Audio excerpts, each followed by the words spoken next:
71 തികഞ്ഞിട്ട് പോരെ മുഖ്യമന്ത്രിയെ തിരയുന്നത്. കോൺഗ്രസെ ആദ്യം തിരഞ്ഞെടുപ്പിൽ ജയിക്കാൻ നോക്ക്. എന്നോ വരാനിരിക്കുന്ന തിരഞ്ഞെടുപ്പിൽ കയ്യെത്താ ദൂരത്തുള്ള ഭൂരിപക്ഷം നേടുന്നതിന് മുമ്പ് മുഖ്യമന്ത്രിയാകാനുള്ള തിരക്കാണ് കോൺഗ്രസിൽ. ഇതാണ് കോൺഗ്രസ് പാർട്ടി. വെള്ളം പൊങ്ങുന്നതിന് മുന്നേ മുണ്ട് കയറ്റി ഉടുക്കും. ഒടുവിൽ വെള്ളം പൊങ്ങിക്കഴിയുമ്പോഴേക്കും മുണ്ട് അഴിഞ്ഞു വീരും. നിയമസഭാ ഉപതെരഞ്ഞെടുപ്പിലും തദ്ദേശ സ്ഥാപനങ്ങളിലെ ഉപതെരഞ്ഞെടുപ്പുകളിലും നേരിയ മുൻതൂക്കത്തിന്റെ കത്തലാണ് ഇപ്പോൾ കോൺഗ്രസിൽ കാണുന്നത്. വർഷങ്ങൾക്കപ്പുറം നടക്കാനിരിക്കുന്ന നിയമസഭാ തെരഞ്ഞെടുപ്പിൽ ഇതൊക്കെ മതിയോ കോൺഗ്രസിന് ജയിച്ചു കയറാൻ എന്ന് പോലും ചിന്തിക്കാതെയാണ് നേതാക്കൾ ഓരോരുത്തരായി ഉടുപ്പ് ധരിപ്പിക്കാൻ കൊടുത്തിരിക്കുന്നത്. മന്നൻ ജയന്തി ഉദ്ഘാടനത്തിന് ചെന്നിത്തലയെ NSS ക്ഷണിച്ചതോടെയാണ് മുഖ്യമന്ത്രി ആരാകുമെന്ന് ചർച്ചകൾ കോൺഗ്രസിനുള്ളിൽ വീണ്ടും സജീവമായത്. പിന്നാലെ സതീശനെ വിമർശിച്ച് വെള്ളാപ്പള്ളി നടേശനും രംഗത്ത് വന്നതോടെ തർക്കം രൂക്ഷമായി. കോൺഗ്രസ് നേതാക്കൾ ഒളിഞ്ഞും തെളിഞ്ഞും പ്രസ്താവനകളുമായി കളം നിറഞ്ഞതോടെ കോൺഗ്രസ് നേതാക്കളും ഘടകകക്ഷികളും അതൃപ്തി അറിയിച്ച് രംഗത്തെത്തിയിട്ടുണ്ട്. മുഖ്യമന്ത്രി ആര് എന്നതിനേക്കാൾ ഭൂരിപക്ഷമാണ് പ്രധാനമെന്ന് മുസ്ലിം ലീഗ് സംസ്ഥാന ജനറൽ സെക്രട്ടറി PMA സലാം പറഞ്ഞു.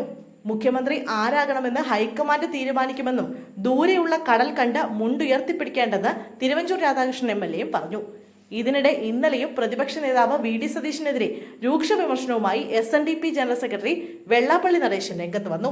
VD സതീശൻ അഹങ്കാരത്തിന്റെ ആരൂപമാണെന്നായിരുന്നു വെള്ളാപ്പള്ളിയുടെ രൂക്ഷ വിമർശനം. തറ പറ പറയുന്ന ബഹുമാനമില്ലാതെ സംസാരിക്കുന്ന ആദ്യ പ്രതിപക്ഷ നേതാവാണ് VD സതീശനെന്നും വെള്ളാപ്പള്ളി പറഞ്ഞു. കോൺഗ്രസിലെ ആളുകൾ സതീശനെ സഹിച്ച് ക്ഷമയുടെ നെല്ലിപ്പലക കണ്ടെന്നും വെള്ളാപ്പള്ളി കുറ്റപ്പെടുത്തി.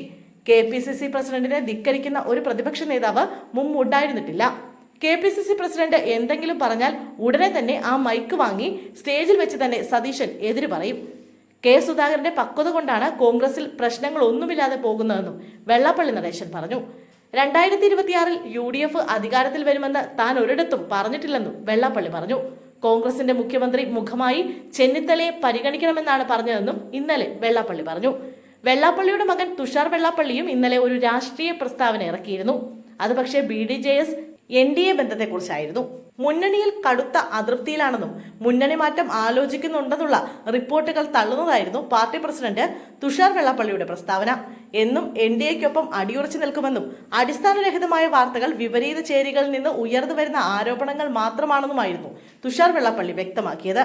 BDJS മുന്നണി വിടുന്നു എന്ന കുപ്രചാരണങ്ങൾ തള്ളിക്കളയുകയാണെന്നും തുഷാർ വെള്ളാപ്പള്ളി ഫേസ്ബുക്കിൽ കുറിച്ചു. ഇതെല്ലാം കൂട്ടി വായിക്കുമ്പോൾ സാധാരണ ജനം എത്തിച്ചേരുന്ന ഒരു രാഷ്ട്രീയ ചിന്തയുണ്ട്. അത് വെള്ളാപ്പള്ളി നടേശന്റെ രാഷ്ട്രീയത്തിലേക്കാണ്. NSS രമേശിന് പിന്തുണ നൽകിയതാണ് വെള്ളാപ്പള്ളിയുടെ പ്രശ്നം. ഒരുപക്ഷെ രമേശ് കോൺഗ്രസിന്റെ മുഖ്യമന്ത്രി മുഖമായാൽ അത് NSS പിന്തുണ കൊണ്ട് മാത്രമാണെന്ന് വന്നുകൂടാ. അതിനായുള്ള നീക്കത്തിനിടെ ജന്മശത്രുവായ സതീശനിട്ട് കൊട്ടുകൊടുക്കാനാണ് വെള്ളാപ്പള്ളി ശ്രമിക്കുന്നത്. ഇവിടെയും തീരുന്നില്ല. അടുത്ത കാലത്തെങ്ങും കേരള ഭരണം BJP പിടിക്കാൻ സാധ്യതയില്ലെന്ന് അറിയാവുന്ന വെള്ളാപ്പള്ളി കുടുംബത്തിന് അടുത്ത ഭരണത്തിൽ BDJSന് സ്ഥാനമുണ്ടാവണമെന്ന ആഗ്രഹമുണ്ട്. BDJS NDA വിട്ടാൽ ഇടതുപാളയത്തിൽ പ്രവേശനം എളുപ്പമാണ്. എന്നാൽ ഇന്നത്തെ സാഹചര്യത്തിൽ ഭരണം UDFന് ലഭിക്കാനുള്ള സാധ്യത തള്ളിക്കളയാൻ കഴിയാത്തതിനാൽ അങ്ങോട്ട് വെള്ളാപ്പള്ളി ഒരു പാലം പണിതിരിക്കുകയാണ് രമേശിലൂടെ.